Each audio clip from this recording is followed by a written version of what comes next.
time was more macro level around why social procurement and circular procurement is important. I'm going to get a little bit deeper into the actual how of how we do this as a general contractor with my presentation today. So as I mentioned last time, I self-identify as an at-risk youth. I don't know where I'd be today if Chandos didn't give me a chance. I've been here since I was 17, turning 18, 20 some years now. It's been a great journey. Chandos is the largest B Corp certified contractor in the world. We have four major kind of thrusts in terms of how our social purpose gets expressed. There's a component around our company, 100% B Corp, 100% employee owned, B Corp certified. There's a component around industry. There's a component around community, and there's a component around planet. I actually just got back yesterday from Glasgow, and we were there and we made a commitment to be carbon neutral by 2030. And we're not just talking about our operational carbon, we're talking about embodied carbon in our supply chain. One of the things as a contractor that's kind of cool is the total amount of embodied carbon that we put in place in a fiscal year is equal to our footprint as a contractor in that year. So it's kind of a really interesting way of thinking about things. The only way that we're going to be net zero is if all of the buildings we build in the year that we're net zero have zero embodied carbon. And so it's a big conversation about supply chain that we're excited to talk about. One of the other things about our company is we're 100% employee owned. There's this kind of culture around it's not my company, it's our company. There's this collective approach to making decisions and advancing initiatives that I think really shapes who we are and what we do as an organization. Connecting it back now to procurement, there's been a lot of conversations in recent years about social purpose. And I know Adair Fox-Martin is on the board of SAP in Germany. And she's got this saying that I just think it's great. And it goes along the lines of the chief procurement officer must become the chief purpose officer. I've got a brief clip I'm going to play here. This is Bill George, who's famous for writing a book called True North. It's a great book on leadership and authenticity. And I think authenticity matters when it comes to ESG.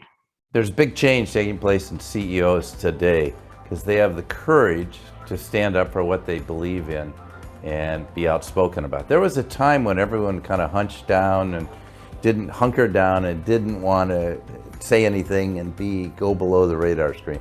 Now I think they feel it's so purposeful. I'll give you an example of someone who did that. Ken Frazier, CEO of Merck, was so offended by President Trump's comments after Charlottesville that he resigned from his council, and he now didn't do it quietly. He put out a statement. And you realize that everything Merck does, their whole purpose is often dependent on approvals from the US government for every new drug, quality, pricing. And so it is an example of extreme moral courage. But I think more and more CEOs are having the courage to find their voice and stand up for what they believe in. Tim Cook, CEO of Apple, stands up and says he will not accept what's going on in Indiana or North Carolina with discrimination against people who are LGBTQ. And so he has that courage to find his voice. Mark Benioff, the same way, of Salesforce. And I have such admiration.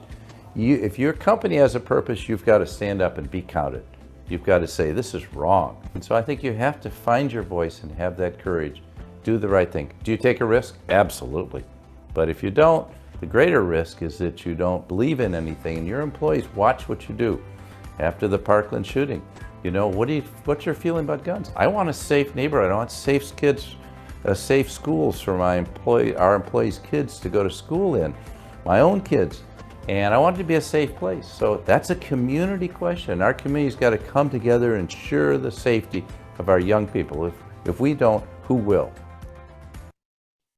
Yeah, so the way I kind of come at this is to say that having a purpose requires actually walking that talk. And I think that the best way that folks can express what they really believe in is the purchasing decisions they make as organizations. And that's essentially what social procurement's about.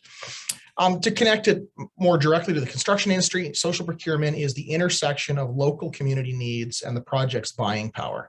And this fundamental question of how can our project benefit the local community? The way that I describe this, and to immediately apply it to the construction industry, is to say, and just to tell a story about hiring Indigenous youth. And I self-identify as an at-risk youth. We can hire anyone to push a broom on our projects for $18, $19 an hour. Let's hire the kid that's riding a bus 3 or 4 hours a day back and forth to high school, working 2 minimum wage jobs, trying to put food on the table because a brother or sister, for putting food on the table for a brother or sister because mom and dad aren't around.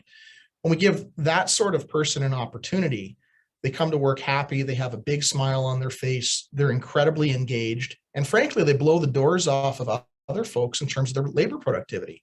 And in the construction industry, that falls straight towards the bottom line. Beyond that, I've been heavily involved in the United Way over the years, and there's an abundance of evidence that would suggest that for every dollar invested in poverty reduction, there's a $3 savings to the Canadian social system.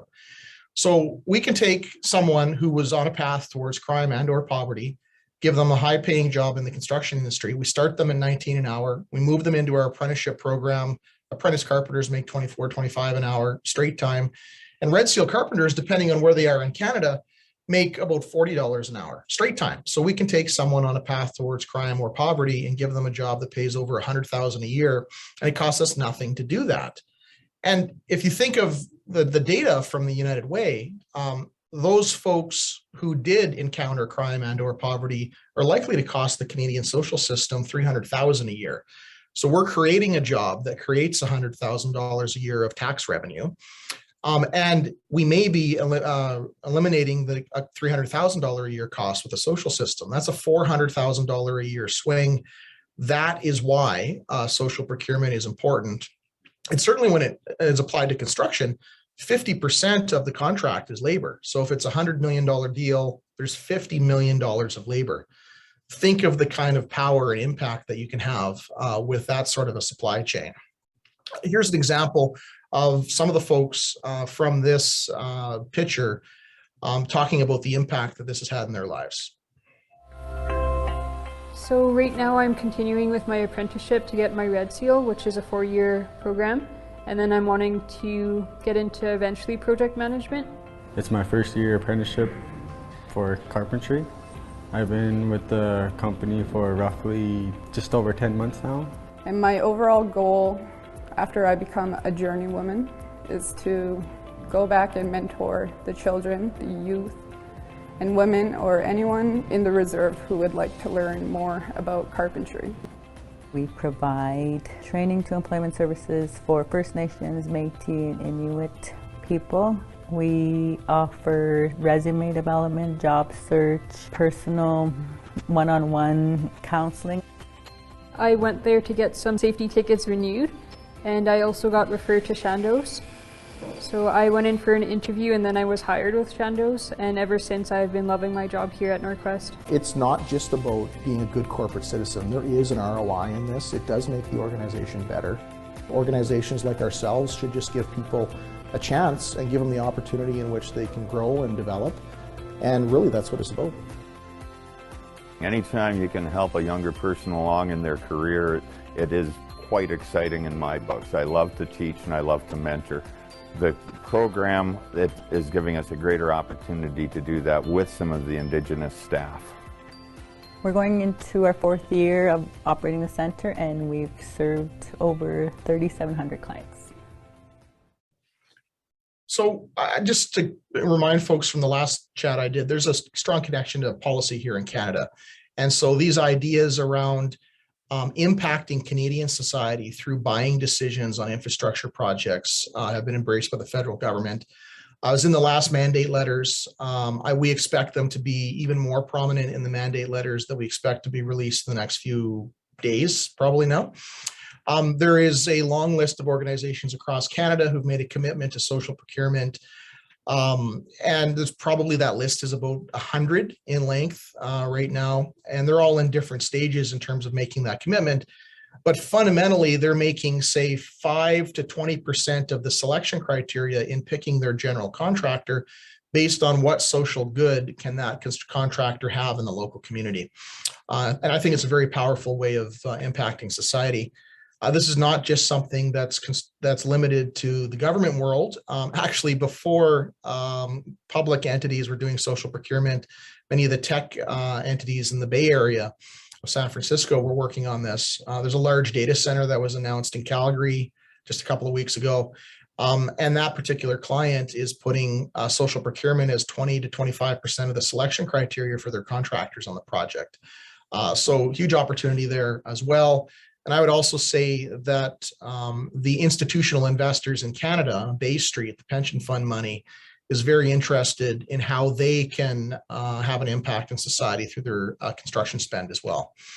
So I'm going to bring it home with an example of how we actually go from an idea to doing this on a construction project. And so fundamentally, it starts out with this question: how can we maximize the positive impact of this project spending?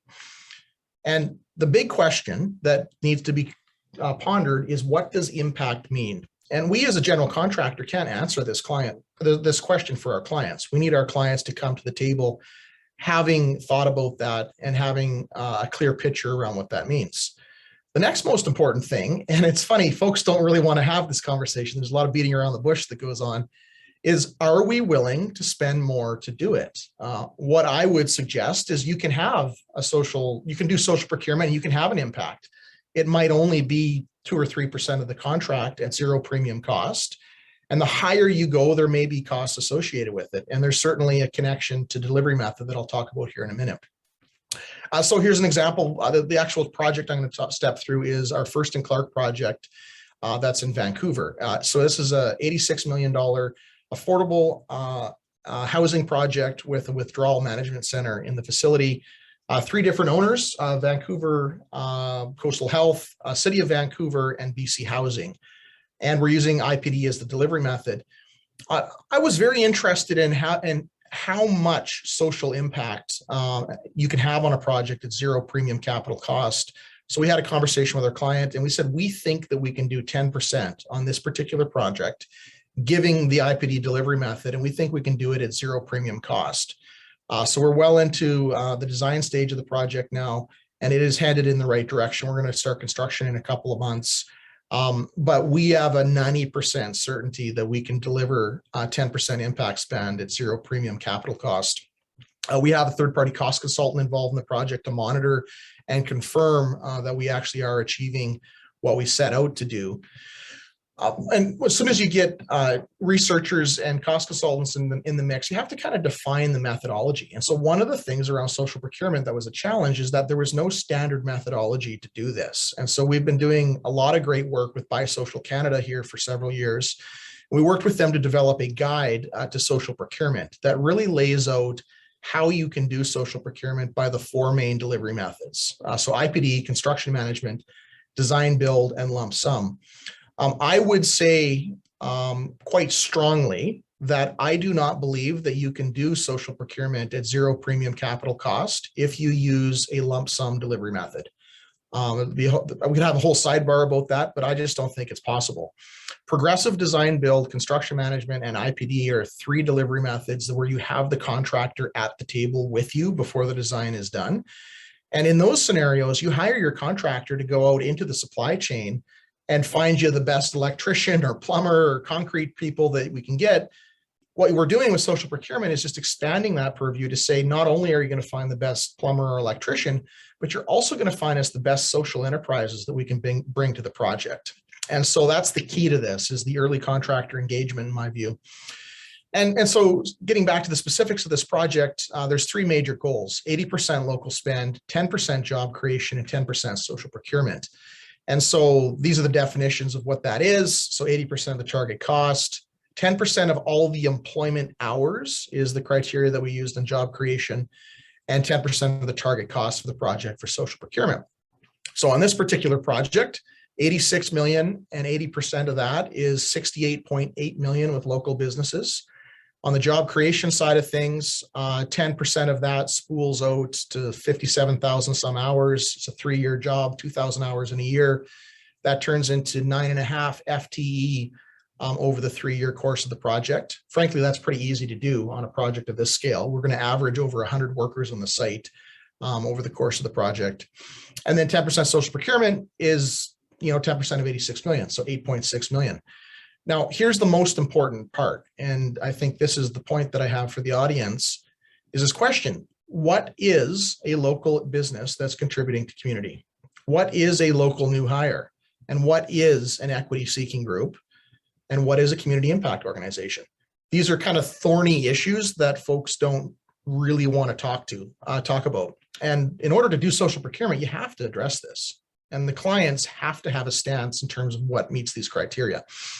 And so what follows is the criteria that we developed with BC Housing and the City of Vancouver for this project. So we said local businesses, draw a radius 100 kilometers around the site. If the labor is performed by people who live within that circle, it counts. On the material side of things, draw a radius 300 kilometers around the site. If the material cost is manufactured and purchased within the circle, it counts. We could have a whole sidebar about, where the material sources are and the transportation. We just decided on this particular project to exclude that. What is an equity-seeking group? And this is the definition from the City of Vancouver's social procurement or CBA bylaw, pardon me. And so I'm not going to read the whole slide, but women, members of the Indigenous community, immigrants, refugees, LGBTQ2S, low-income residents, people who are unemployed or underemployed, and people who need a second chance is a nice way of saying folks who are just getting out of jail. And so that's what counts for the City of Vancouver. Impact organizations, small local businesses, social enterprises, and third-party certified social companies and equity-seeking businesses. Those are the criteria there. And so really when this gets down to it and how we actually do it, there's a process that we've developed and it's mapped out in this guide. You procure the project team, you set project goals, and you connect your team partners, your sub-trades with the impact organizations. This is one of the most important pieces to this, is actually getting together the local social enterprises and the subcontractors that we use on the project to connect them into the social enterprise ecosystem. We actually do it with a speed dating sort of a format that you can see here in these photos. Then what comes out of the other side of that is you develop an impact plan as part of validation for the project. You incentivize the project participants to actually follow through on the commitments that they've made. We include that same impact criteria when we're just hiring lump sum subcontractors. And we monitor and manage the impact over the course of construction. One of the most important things is how you actually manage it. So we've partnered with Raven Indigenous Capital Partners to develop a software platform that we use to track the impact spend over the course of the project. It's called Nisto Link. It's publicly available now. It's a great platform that owners can use to track this on their projects. And often what we find is that the owner really wants to continue with the social procurement work that we've been doing in construction into the building operations. And that's actually a much larger opportunity for impact than the construction component itself. And so I know we're running over time, so I will wrap it up there. Tim,